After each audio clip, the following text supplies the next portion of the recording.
Agua, sombra y abanicos. Son las armas que utilizan los que se encuentran ahora mismo en España para afrontar la peor ola de calor que se recuerda en un mes de junio en el país.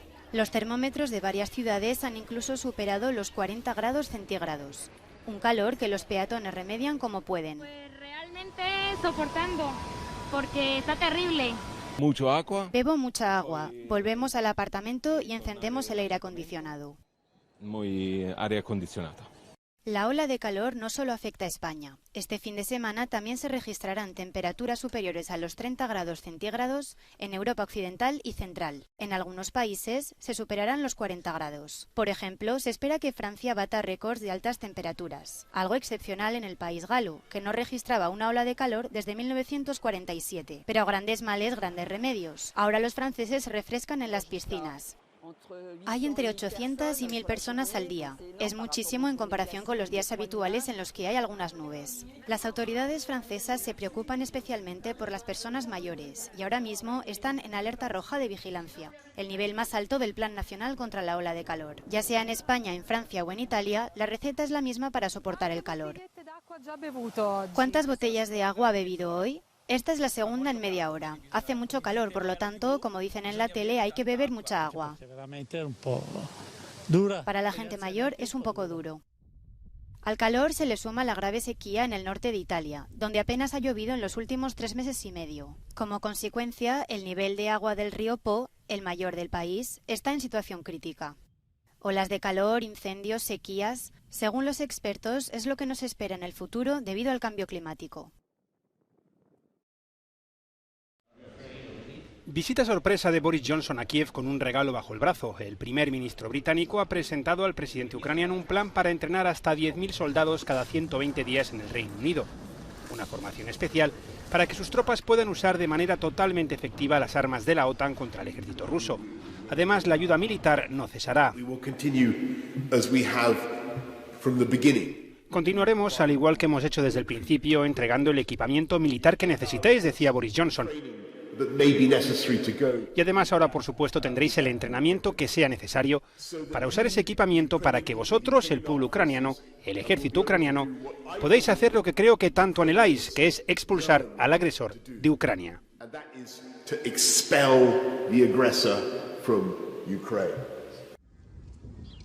Por su parte, el ejército ruso mantiene varios frentes abiertos en el Donbass, con bombardeos diarios en lugares como Adamivka o Krestiche, donde algunos residentes se niegan a ser evacuados.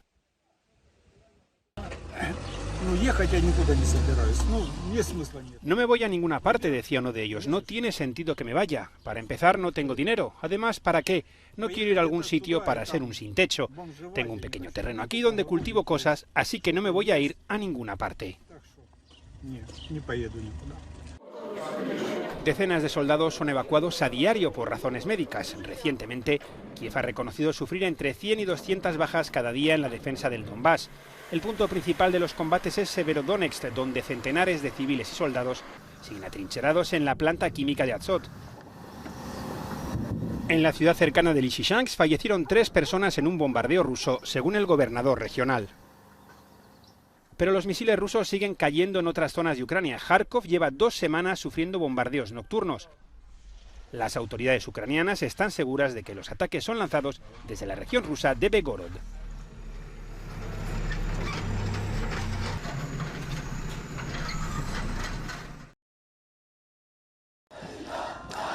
Francia celebrará la segunda vuelta de las elecciones legislativas este próximo domingo. Tras la primera vuelta, el partido del actual presidente Emmanuel Macron quedó empatado con NUPES, la coalición de izquierda. Ambos bloques obtuvieron cerca del 26% de los votos. A estos resultados reveladores se le suman las estimaciones de varios sondeos que coinciden en que le será difícil a Macron obtener una mayoría absoluta en la Asamblea Nacional. Según los expertos, la coalición NUPES, encabezada por el líder de extrema izquierda Jean-Luc Mélenchon, podría cambiar el equilibrio político francés. Obviamente será mucho más difícil para Emmanuel Macron aplicar sus reformas y su programa. Tendrán la posibilidad de bloquear muchas de las iniciativas en el Parlamento.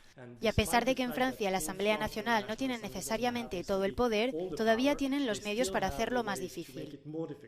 Por su parte, Marine Le Pen, líder del partido de extrema derecha Agrupación Nacional, ha llamado a sus electores a no dirigirse a las urnas si es para votar a uno de sus contrincantes políticos. Esta formación quedó como la tercera fuerza política de la primera vuelta, con un 18% de los votos, lo que representa su mejor resultado en unas legislativas. Sin embargo, los sondeos estiman que esta vez quedará en cuarta posición. El primer libro impreso en Italia se subastó en días recientes en la Casa de Subastas Finarte de Roma, con una estimación de entre 100.000 y 120.000 euros como parte de una venta de libros, autógrafos e impresiones que incluyeron 742 lotes. Esta antigua obra salió de las prensas en el año de 1465, luego de que algunos editores emularan en este país la reconocida imprenta de Gutenberg. Reclaman la libertad de Assange en Nueva York para que no sea extraditado a Estados Unidos. Queda un último recurso para el fundador de Wikileaks, Julian Assange, como explicó su hermano Gabriel Shipton. Julian Assange recurrirá esta decisión ante el Tribunal Superior del Reino Unido. Tiene 14 días para apelar la decisión, pero lo que esta decisión significa es que el periodismo básico, el periodismo que la gente hace todos los días, la búsqueda de información, la publicación de información, es ahora ilegal en el Reino Unido. La mujer de Assange, Stella Assange, mostró su esperanza de que el gobierno estadounidense de Joe Biden retome la decisión del también presidente demócrata Barack Obama, quien en 2017 decidió no imputar a Assange por el precedente negativo que sentaría contra la libertad de prensa.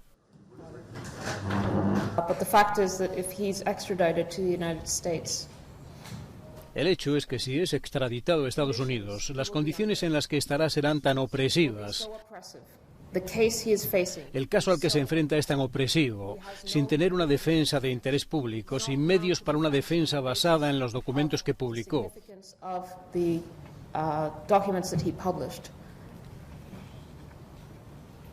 que todo ello le llevará a quitarse la vida. El fundador de Wikileaks está en la prisión de alta seguridad de Belmarsh, al este de Londres.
El escándalo de Watergate es hoy en día símbolo de corrupción y conspiración. Lo que comenzó como un robo en un edificio de Washington terminó con la renuncia del presidente número 37 de Estados Unidos, Richard Nixon. I have never been a quitter. To leave office before my term is completed is abhorrent to every instinct in my body. Sacudió a la política y la sociedad estadounidense y hasta fue llevado al cine. Fue un punto de inflexión en la confianza ciudadana hacia quienes ejercen el poder. En este video te contamos qué pasó en 4 momentos que marcaron el caso Watergate. Todo comienza con un supuesto robo. 5 hombres, 3 cubanos, un cubano estadounidense y uno estadounidense entran en plena madrugada en el edificio Watergate en Washington a la sede principal del Comité Demócrata. En ese lugar se centraliza la campaña del partido que aspira a derrotar a Richard Nixon, el presidente republicano, en las elecciones de noviembre de ese mismo año. El conserje del edificio nota algo sospechoso y llama a la policía, que llega y detiene a los 5 hombres. Al día siguiente, el Washington Post, uno de los principales diarios del país, reporta el hecho con algunos datos que comienzan a levantar sospechas de que tal vez detrás de esto hay más que un simple robo. Por ejemplo, los supuestos ladrones estaban vestidos de traje y usaban guantes quirúrgicos, equipos de escucha y cámaras de fotos. Y algo aún más sospechoso, los encontraron con casi $2.300 en efectivo. Con estos datos, Carl Bernstein y Bob Woodward, 2 jóvenes reporteros del Post, comenzaron a investigar el caso. Y para ello fue crucial Garganta Profunda, una fuente anónima cuya identidad fue revelada 3 décadas más tarde. Se trataba de Mark Felt, el entonces subdirector del FBI. Con su ayuda, le dieron un vuelco a la trama cuando empezaron a encontrar conexiones entre el supuesto robo y la Casa Blanca. La primera prueba de esta conexión fue un cheque de $25.000 para la campaña de reelección del presidente que había sido depositado en la cuenta bancaria de uno de los ladrones. Las investigaciones de los reporteros también revelaron que algunos de los involucrados en el robo habían participado en operaciones de la CIA contra el régimen de Fidel Castro. Pero esta fue solo la punta del ovillo. También encontraron que el fiscal general John Mitchell controlaba un fondo secreto para recopilar información sobre miembros del Partido Demócrata. Y todo apuntaba a que las órdenes venían directamente desde la Casa Blanca. Recordemos que en esa época Nixon estaba al final de su primer mandato y desde la Casa Blanca un comité dirigía la estrategia para su reelección. Aunque Nixon se perfilaba como el favorito para ganar las elecciones, no tenía el camino allanado.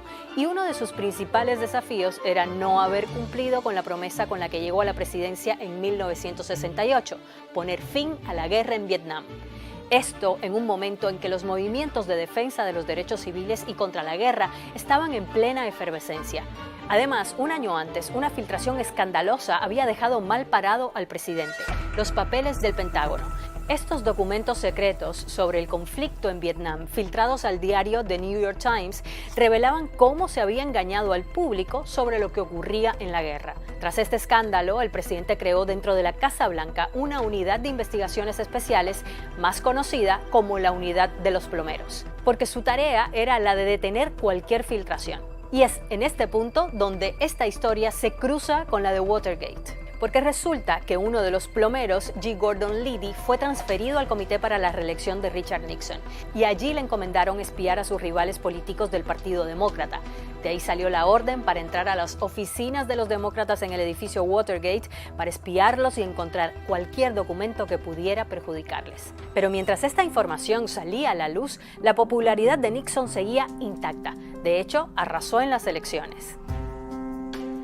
Pero todo esto dio un giro dramático cuando las investigaciones llegaron al Senado. En las audiencias públicas del caso, que fueron seguidas en televisión por millones de estadounidenses, varios testigos coincidieron en que si bien Nixon no había dado la orden directa de espiar a los demócratas en el edificio Watergate, sí había ordenado encubrir los vínculos del caso con la Casa Blanca. Pero además, no solo salieron a la luz detalles de Watergate, sino que se conoció de toda la red de espionaje y conspiración que se había convertido en casi una cultura del fin justifica los medios en la Casa Blanca.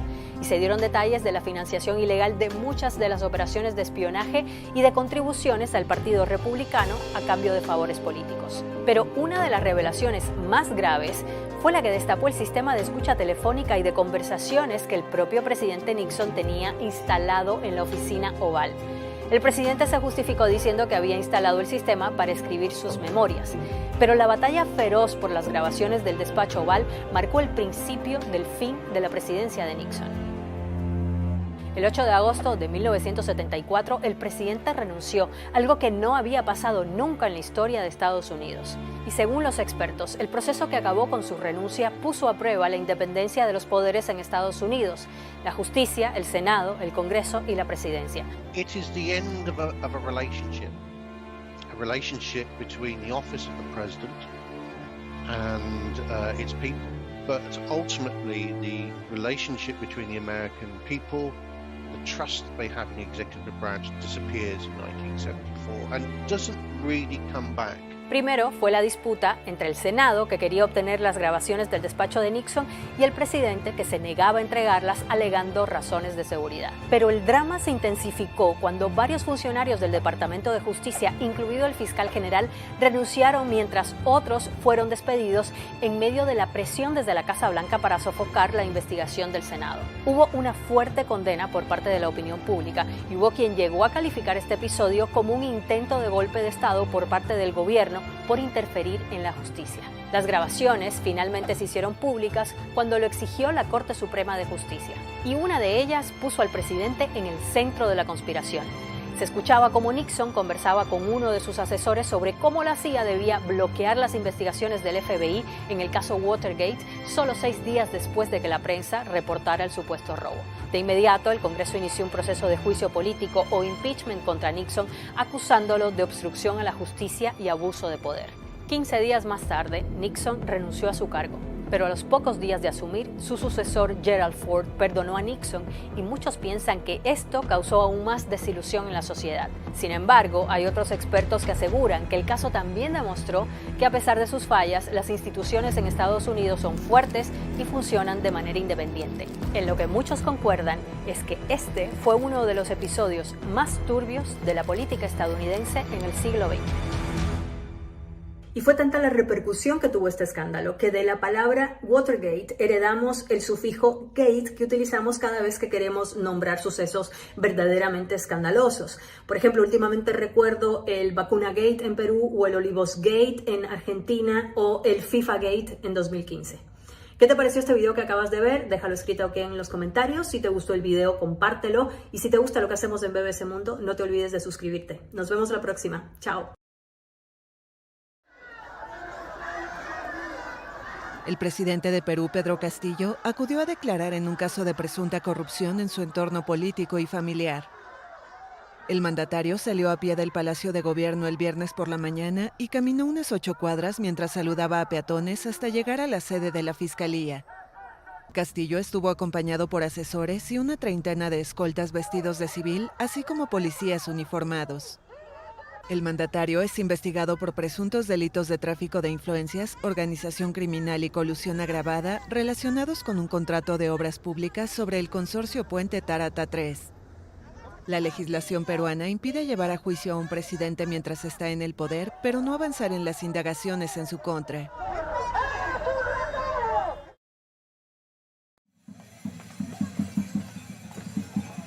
El tambor marca el ritmo. Diablos danzantes recorren las callejuelas de Naiguatá, un pueblo costero de Venezuela. Esta tradición religiosa, reconocida en 2012 como Patrimonio Inmaterial de la Humanidad de la UNESCO, es celebrada en 11 cofradías en el país. Es un evento profundamente religioso, donde se pagan promesas al Santísimo Sacramento. Los creyentes encarnan al diablo para vencerlo. Explicarlo es una cosa que hay que meterse en la cofradía, danzarlo, ponerse este traje que nos ponemos ritual espiritualmente porque es algo religioso, y después tú sentirías y verías qué es lo que se siente. No hay distinción de edad o sexo, todos danzan con trajes multicolores, alpargatas y llamativas máscaras de alambre y papel maché que emulan animales del mar o la montaña con gigantescos dientes, cuernos o pinzas. Las máscaras son llevadas en brazos con un manto extensivo que cubre la cabeza de quienes las cargan. El diablo no tiene rostro, dicen en Naiguatá. Los historiadores dicen que se hacen cruces, protecciones en medida de la danza. Y el demonio se confunde, pues no permite que tome posesión de las personas.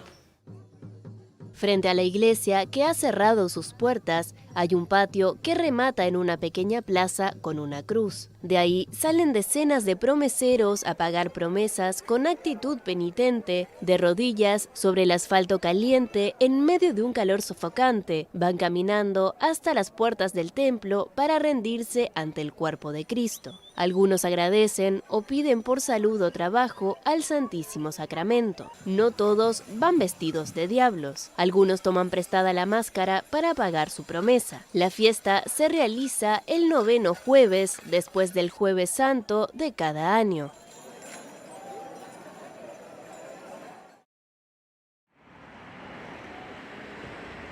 Nuevo aumento de la gasolina y el diésel en Brasil. Que baje más de lo que era, 8 reales, es absurdo. La estatal Petrobras, la mayor empresa de América Latina, señaló en un comunicado que subirá 5,18% el precio de la gasolina en sus refinerías y 14,26% el diésel desde el sábado ante el escenario desafiante en Brasil y el mundo en referencia a la guerra de Ucrania. Según Petrobras, la medida elimina riesgos de desabastecimiento interno y sigue la cotización internacional del crudo. Dicen que va a haber un nuevo aumento en la gasolina y cuestionan que no podrían tener ese nuevo aumento porque es demasiado caro.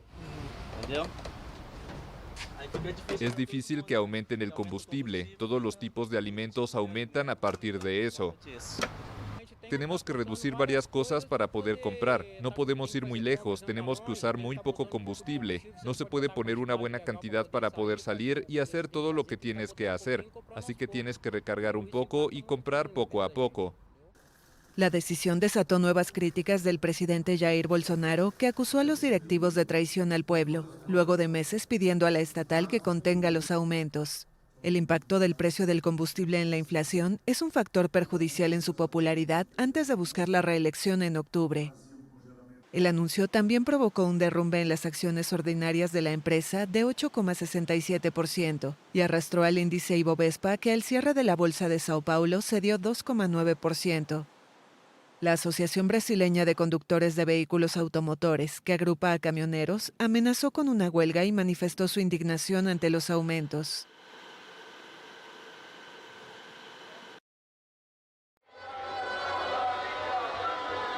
Estado de excepción en Ecuador por protestas indígenas. El presidente ecuatoriano Guillermo Lasso anunció el viernes la medida que aplica en 3 provincias, incluyendo donde está Quito, ante la violencia registrada tras 5 días de movilizaciones que reclaman una rebaja de precios de combustibles. Me comprometo a defender nuestra capital y a defender el país. Esto me obliga a declarar el estado de excepción en Pichincha, Imbabura y Cotopaxi a partir de la medianoche de hoy. El estado de excepción faculta al presidente a movilizar a las Fuerzas Armadas para mantener el orden interno, suspender derechos ciudadanos y declarar toques de queda. Lasso también anunció un aumento de $50 a $55, un bono económico para aliviar la difícil situación de las familias pobres. Con el objetivo de desactivar las protestas, el Ejecutivo subsidiará además el 50% del precio de la urea, un fertilizante, para pequeños y medianos productores. Asimismo, ordenó condonar los créditos vencidos por hasta $3,000 otorgados por el Banco Estatal para el Fomento Productivo. La poderosa Confederación de Nacionalidades Indígenas, CONAIE, bloquea carreteras y los accesos a Quito desde el lunes, en una protesta por tiempo indefinido por el aumento del costo de vida en el país.